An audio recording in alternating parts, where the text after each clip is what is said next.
Hello दोस्तों, राधे राधे। मेरे पास एक कमेंट आया था बबलू नेहा तिवारी के बेटे का 27 है, उनके लिए एक मैं सोहर गीत सुनाने जा रही हूँ। एक मुट्ठी चौरा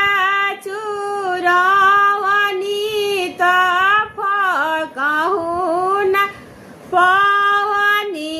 नु होइला लानाय चकी में उठिला दर दिया दर दिबिया कुल धर दिबिया कुल मचिया बैठल तू सासु सर बिगुनरी आगर होए सासु हम के सुताव गोड़ तरिया दर दिबिया कुल दर दिबिया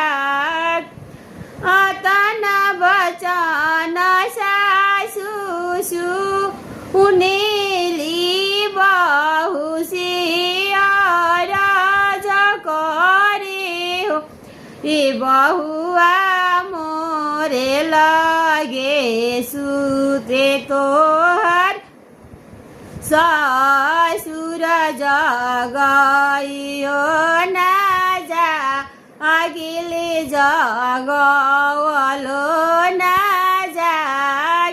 ए बहुआ जाई की जागा वयापना गो तिनके दर दिया हरिली इहे दर दिया